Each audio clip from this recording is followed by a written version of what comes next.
Mr. Floor Leader.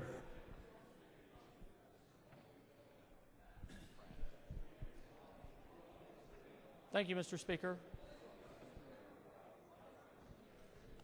Please recognize Representative Floor Leader.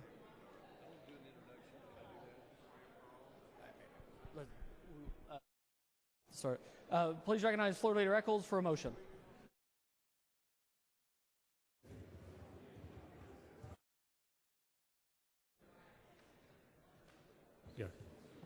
Floor Leader Eccles, you're recognized. Thank you, Mr. Speaker. I move Senate Bill 26 become law, notwithstanding the veto of the governor.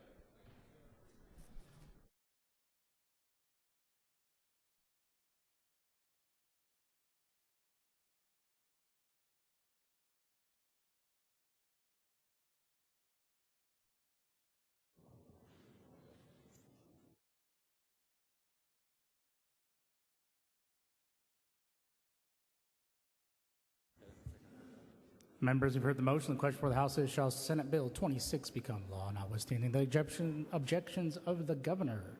The clerk will read the veto message. Pursuant to the authority vested in me by Section 11 of Article 6 of the Oklahoma Constitution, I have vetoed enrolled Senate Bill 26.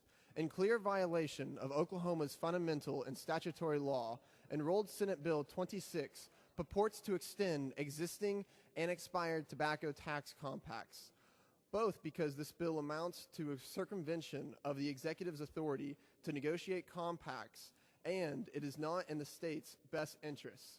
I must veto it.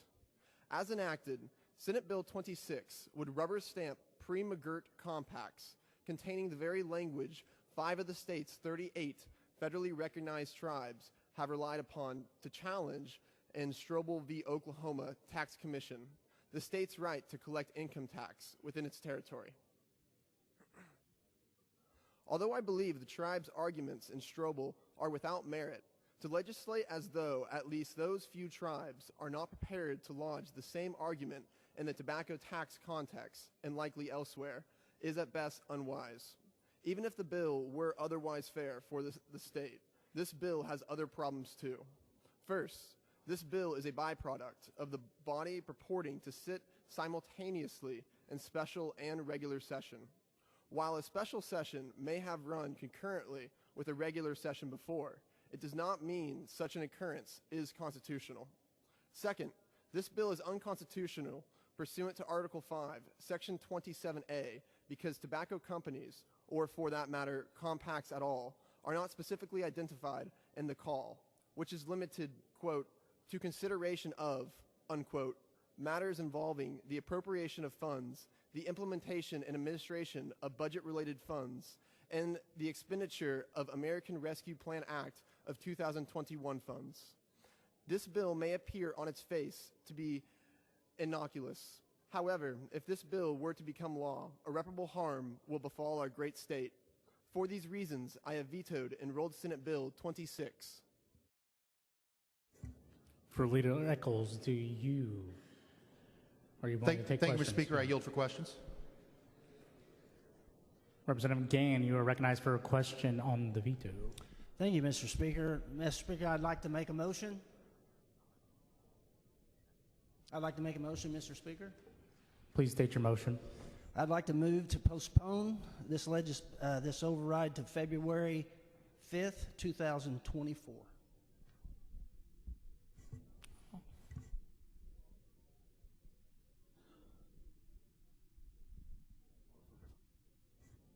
All those in favor of the motion say aye. A vote. I'd like to have a recorded vote. Mr. Floor Leader, for what purpose? Thank you, Mr. Speaker. I move to table the representative's motion. That is a proper motion. Clerk, drive the machine for division. Representative Gann, for what purpose? I believe this is a debatable motion.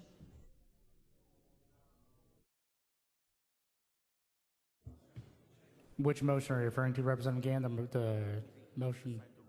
Postpone is a debatable motion. This is no longer pending. We have moved on. We're currently on the motion to table. Clerk, drive the machine for division.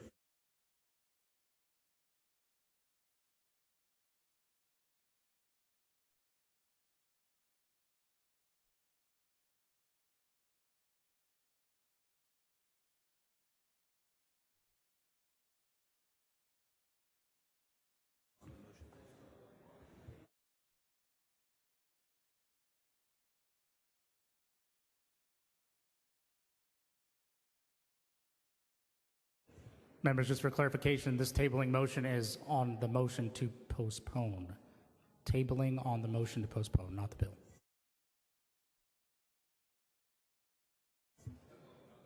Members wishing to vote, change vote. Chair is preparing to close. Tally votes aye.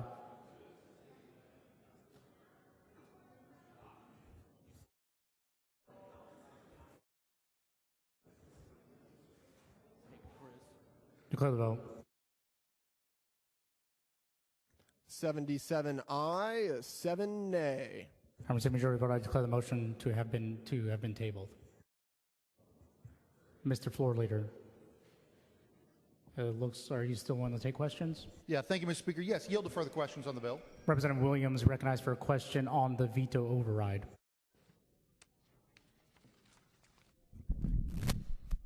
Thank you, Mr. Speaker. Mr. Floor Leader, I know I seem to always talk about history, but back in 1992, we had Senate Bill 759 that established the compacts. And in that, on page 4, one of the things that has been questioned here is jurisdiction. And in this particular law was adopted and been utilized since that period of time says, tribally owned or licensed store means a store or place in the business which is owned and operated by a federally recognized Indian tribe or nation. Is skipping down, it says, within the territorial jurisdiction of that tribe or nation. Is that still in effect today? I mean, it's law, but is it in effect today? Thank you, Representative. I have no reason to believe that's not in effect today. So the answer is yes. Representative Williams recognized for follow-up, or are you finished?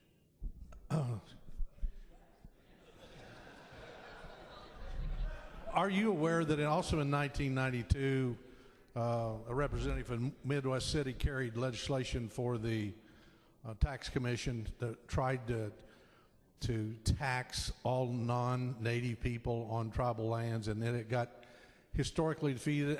And one other quick question. Would you believe the only people in the room today that were there back then was Governor Anatobi, the Chickasaw Nation, and myself? I would believe that, Representative. Yes, I would. Representative Williams, are you saying you were here at statehood? That's what I'm saying. Representative Olson, you're recognized for a question on the veto override. Thank you, Mr. Speaker. Mr. Floor Leader, are you concerned that given that statute specifically authorizes the governor to negotiate on behalf of the state concerning these compacts, that we are inserting ourselves in the negotiations, apparently contrary to statute? Yeah, no, I have no concerns regarding that whatsoever. There is no doubt the legislature has a role to play in making laws, and it has the ability to write a law that would extend a compact 1 year. There is absolutely, I very rarely say this, zero doubt in my mind that the legislature has the ability to write laws. And in this case, it wrote a law that extended a statute by 1 year. Representative Olson, you recognized for follow-up. Thank you, Mr. Speaker. If we were convinced on the merits of this override, wouldn't the proper way to do this be to either amend the current statute or insert a statement notwithstanding current statute? Representative, no. I mean, the bill drafters have the ability to extend through a law, extend a compact by 1 year. I mean, there are serious arguments that I think are wrong. I think the jurisdiction argument is just a non-serious argument. It is literally attacking the ability of the legislature to make laws. That's what that argument does. It is attacking the ability of the legislature to make laws. It is not a serious argument, and there is zero doubt in my mind that we are capable of writing a law. And that's just as clear as that. That is not an argument I take serious. Representative Gann, you're recognized for a question on the veto override. Thank you, Mr. Speaker. Mr. Floor Leader, back when we signed the call to come into special session, it said we would discuss budgetary items. And the subject of this on the act itself says tribal agreements. How is that germane to the call we're under right now? Because we would lose $54 million if the compacts were to go away, actually very similar to the 6 tobacco compacts that have already lapsed, and we keep hearing the issue is McGirt. I would remind the members 5 of those 6 are non-McGirt tribes. So if the reason to not extend is McGirt, 5 of those 6 were non-McGirt tribes. So we have every reason to believe it will have a fiscal impact. Representative Gann, you're recognized for follow-up.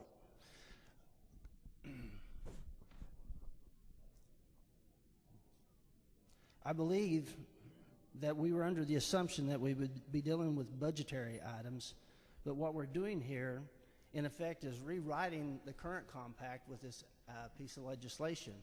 Notwithstanding the money that you think that we will potentially lose, it's arguable, wouldn't you agree, that if we went past the end date of this current compact, it would revert back to the tribal compact before that, and we're really not out losing any revenue on this at all.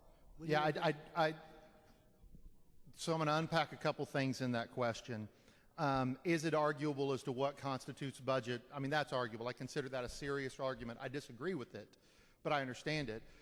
But as to whether or not we'll revert to the other compacts, I would remind the members, in between that compact, the Citizen Potawatomi Nation case happened.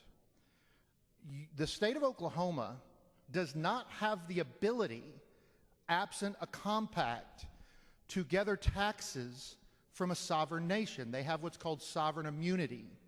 So there is 0% chance, absent the federal courts overruling itself, that we would receive any tobacco-based revenue, because the federal government has given the ability of tribes to sell to their own citizens. If they were to choose to sell to non-citizens, your recourse is against the non-citizen. It is not against the tribe. That is existing standing law. Again, that I think has been confused a little bit in here as to what would happen were the tobacco compacts going away. As a matter of fact, one of the things I would point out, we kind of know what will happen. As I've mentioned, 6 have already gone away, and that revenue has gone away as well, because we do not have the ability to force a sovereign nation to collect taxes upon them because they have sovereign immunity. Representative Gann, do you have a follow-up? You're recognized. Getting back to my original point on what I would like to make, we all signed a call. Representative Gann, is this debate? We can move into debate, and let's go ahead and ask a question. I'm happy to let you debate during the appropriate time. Thank you. Get your question. Would you agree, or would you agree that when we signed the compact or the call to special session, that specifically mentioned budget items? It did not mention anything about tribal compacts. Would you agree? I would agree that the call says what the call says. I would agree with that. Seeing no further questions, will there be debate? There will be debate. House will stand at ease.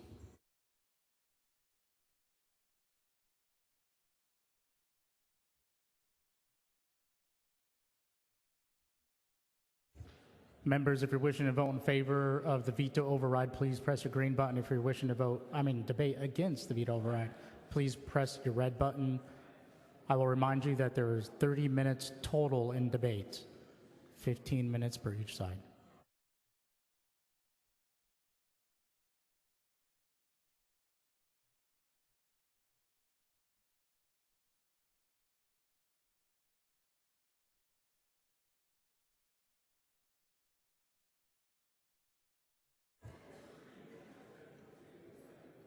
Members, anybody wishing to yield their debate?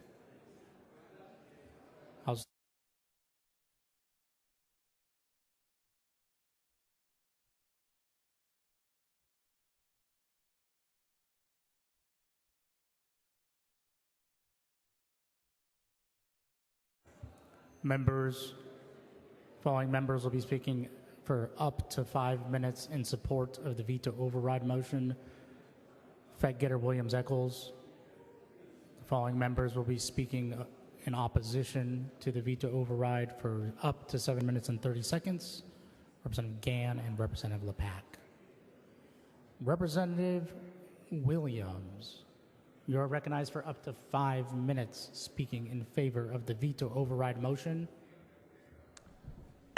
Members, please take your seats, take your conversations outside. We have this one bill today, and then you'll be able to go talk to whoever you want for as long as you want. Representative Williams, you are recognized. Thank you, Mr. Speaker. 31 years ago this year, we were wrestling with the same concept. We defeated one concept, and then we passed Senate Bill 759. My life has been influenced by a lot of great people. The first guy that ever gave me a job was a member of the Miami Nation. I didn't know that at the time. We were in Liberal, Kansas. He went to work with him at 12 years of age. My best friend over the last 40, 50 years has been Wilbur Johnson, who died of cancer a year and a half ago in the hospital in Ada, Oklahoma. Wilbur Johnson was a full-blood.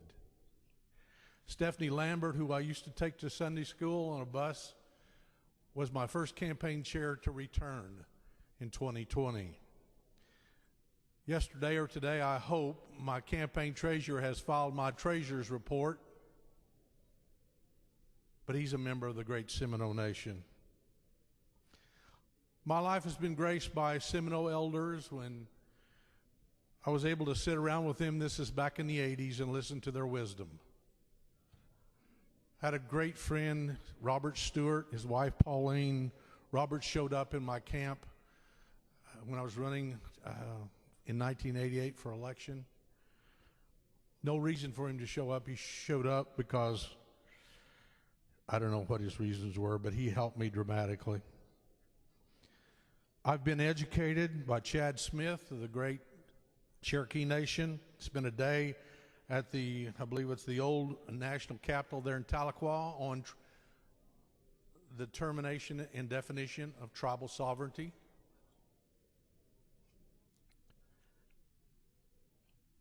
My life has been blessed and graced and improved by my association with my Native friends. Now, do I have non-Native friends just like that? Absolutely, I do. But I do have one thing that I know today is this. There's one person in this process I have implicit trust in, and that person is Governor Bill Anatubby. Governor Anatubby and I have worked together on many, many things over the years. Representative Williams, I remind you cannot refer to people that are in the gallery by name. I appreciate it. Please Governor continue. from the great Chickasaw Nation. Is that better? That's more appropriate. Thank you. We worked on a lot of things together, but I have, and all the things that we worked in, haven't always agreed. But I trust his judgment. And in a conversation I had with him last week about jurisdictional issues, he has told me, according to my memory, that we're not talking about opening up to all lands back in, like were established in the days gone by. But they just want a little extra time to go over all the issues and negotiate and ask for a year. My commitment today, as I vote yes, is not to extend it beyond 1 year. There is a process in place where the governor and tribal leaders have to sit down and come to an agreement. That means they have to come to an agreement that's good for the state of Oklahoma and good for tribal people. I know that there are some good friends in here that disagree with me, and I respect that. But I have to walk down the road in my shoes. I live within 1.25 miles of the council house, which I've spent many hours there, of the Seminole Nation, the Miccosukee Commission. And I trust my Native friends to keep their word and come up with an agreement within the next year. Thank you, Mr. Speaker. Thank you for your debate. Representative Gann, you are recognized for up to 7 minutes and 30 seconds debating against the veto override. Thank you, Mr. Speaker. Government's all about process. And when we don't follow the process that's laid out constitutionally and statutorily, I think we're all in big trouble. And I think that what bothers me most about this whole ordeal, having voted for it to begin with and then voting for the call of this session, I think we're out of line with even dealing with this bill in a session that was called for budgetary issues. And then the act itself, when you read through this act that we're getting ready to decide on, it makes me think that we're really not voting on this act at all, Mr. Speaker, but we're voting on a false compact with the tribes. We don't have the statutory authority, nor do we have the constitutional authority to compact with tribes.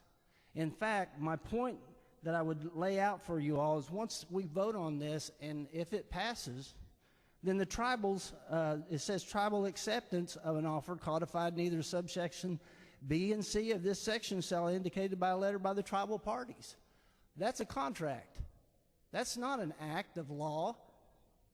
We are not overriding a governor's veto. We're overthrowing the governor's authority here.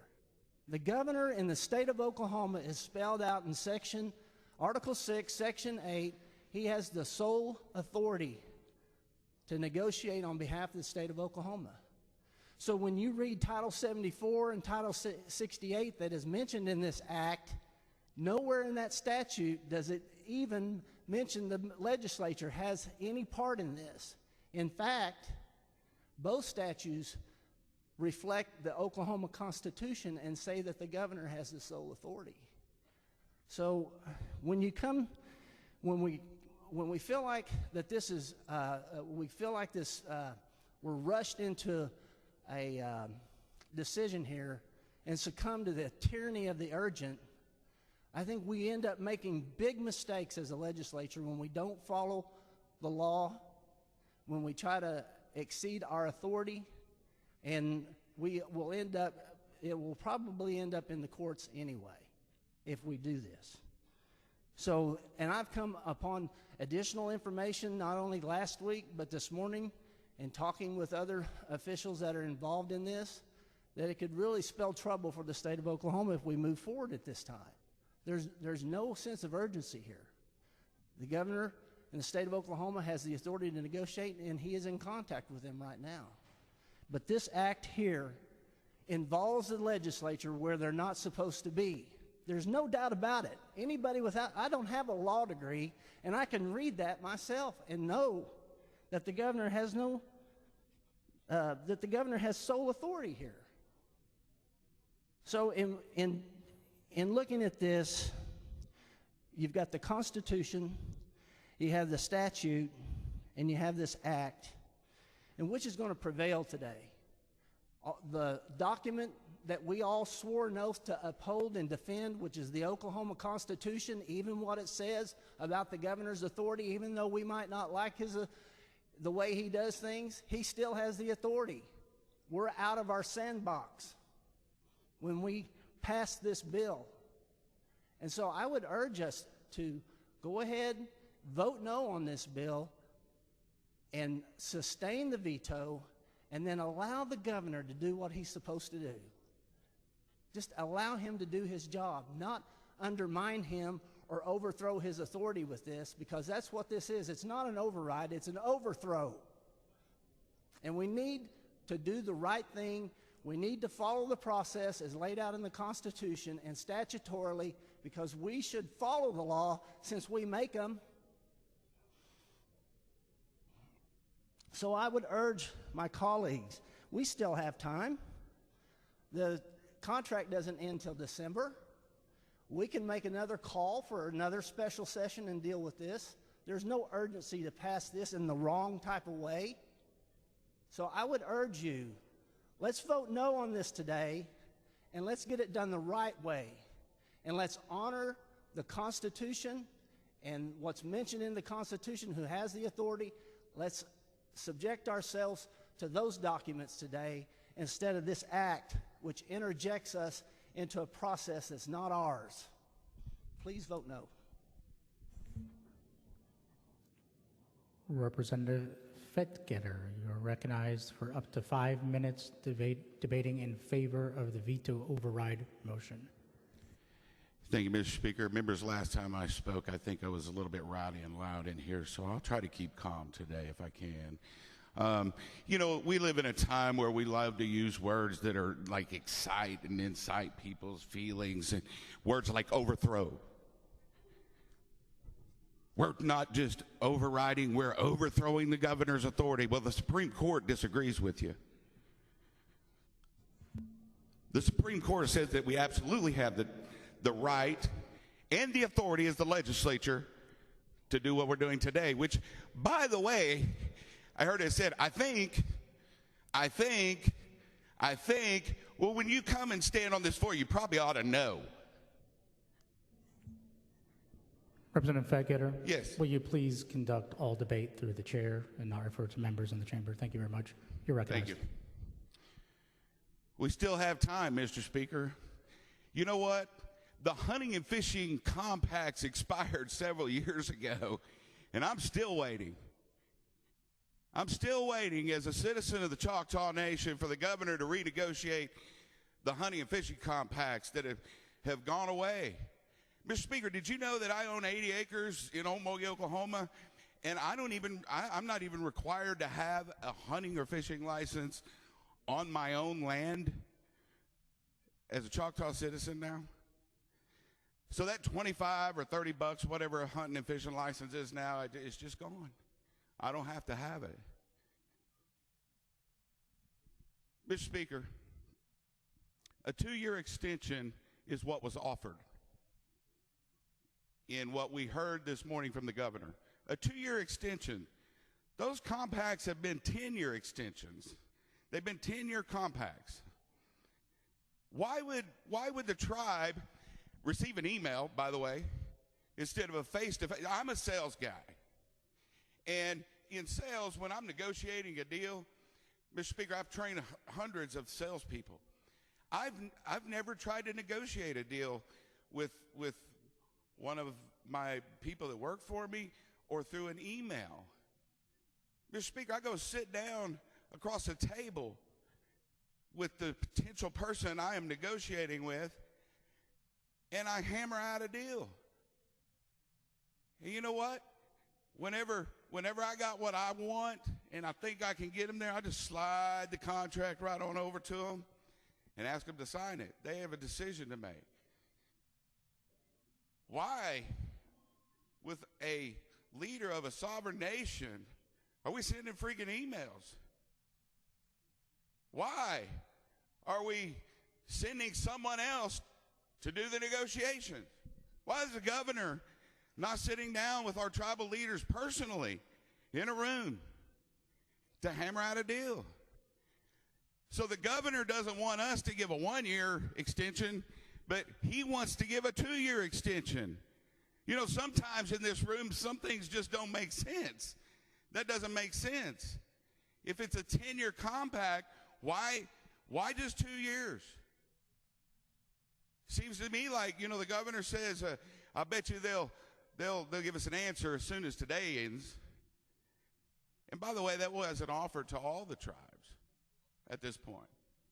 So I'm just a little bit confused as to why this is going on this way. We're just simply saying, hey, you know, me personally, I'm sitting here going, hey, I'm still kind of waiting on the hunt and fishing compact. You know, that's been gone for several years now. I'm going to give another year for everybody to sit down around the table and not send an email. I mean, go sit down at the table, Governor. Go sit down at the table to our leaders. Mr. Speaker, that's how you negotiate a deal. And so today, I'm going to encourage you to vote yes to give a 1-year extension instead of the governor's 2-year extension, which doesn't make sense to me even more so. So our greatest partners in the state of Oklahoma are and will always be our tribal nations. And the only way these treaties change is if Congress acts or the Supreme Court makes a ruling. Right now, on this floor, we're just saying, let's give them 12 more months. It's really not even, let's just give them 12 more months, Mr. Speaker. Thank you for the debate. Representative LePack, you are recognized speaking against the veto override motion for up to 7 minutes and 30 seconds. Mr. Speaker, I am really disappointed that we are at this point. There are 5 months left before the expiration of these compacts. We can complete an entire session in 4 months and negotiate multiple things at one time. I've been through a lot of negotiations. Here's the deal, folks. If you want to get to yes, to a win-win, you get in the room and you get it done. You find a way. I challenge all our leaders to set down pride and humble yourself to the moment. This is the time for statesmen to emerge. You can get this done in 5 months. I know you can. 4 million people need you to. Expectations are low. Surprise us all and get it done this year. This vote notwithstanding. I yield the rest of my time, Mr. Speaker. Thank you for a concise debate.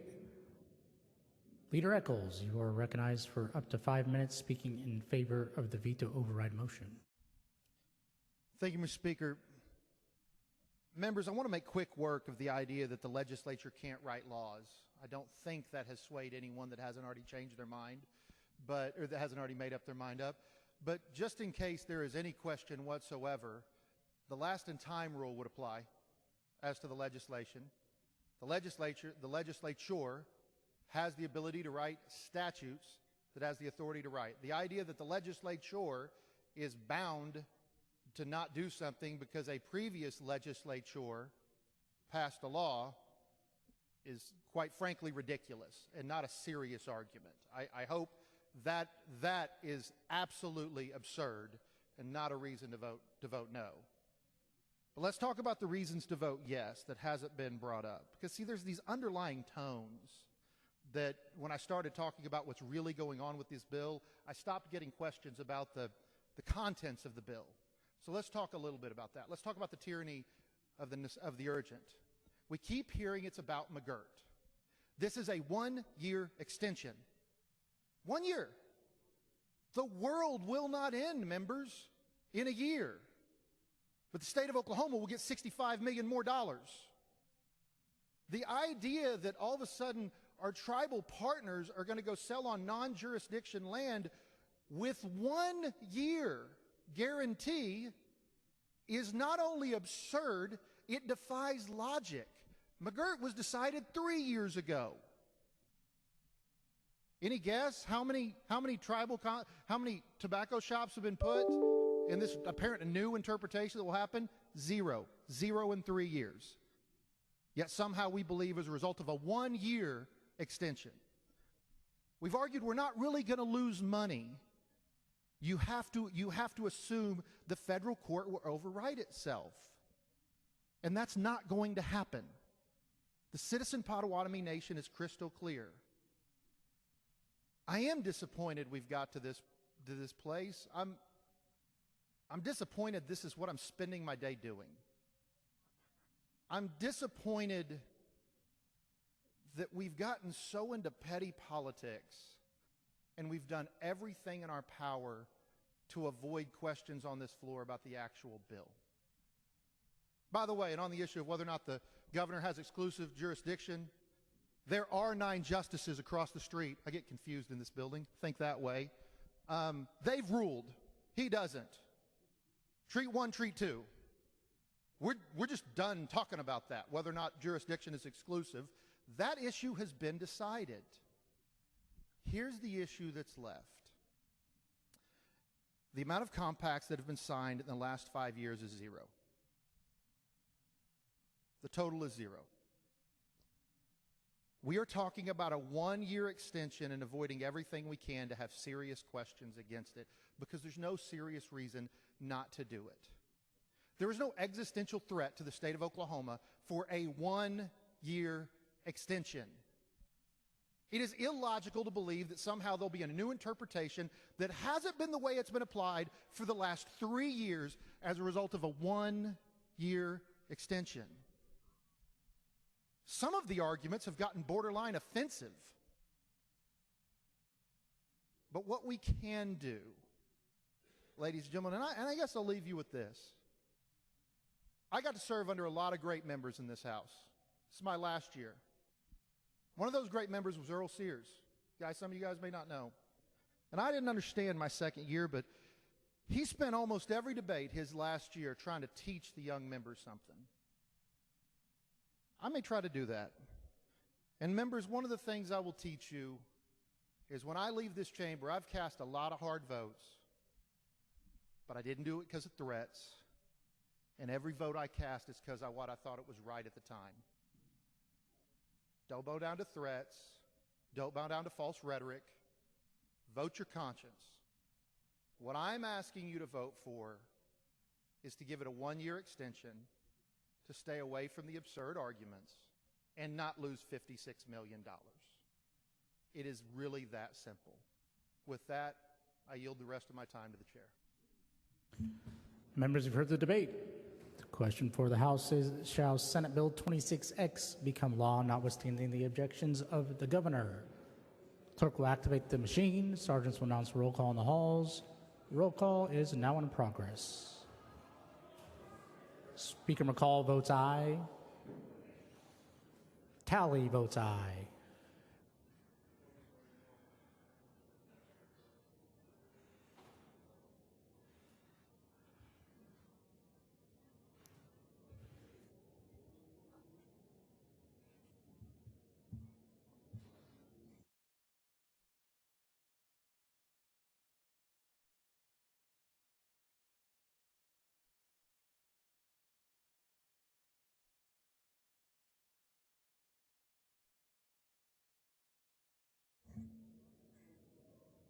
Members wishing to vote, change your vote. The chair is preparing to close.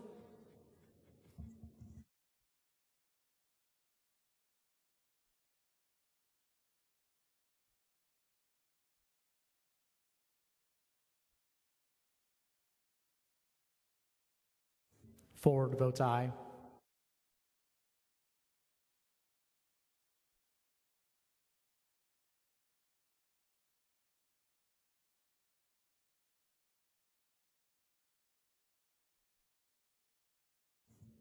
Declare the vote. 72 aye, 16 nay. Having received a two-thirds vote of those elected to and constituted in the House, I declare Senate Bill 26 to have received a sufficient number of votes to become law, notwithstanding the objections of the governor.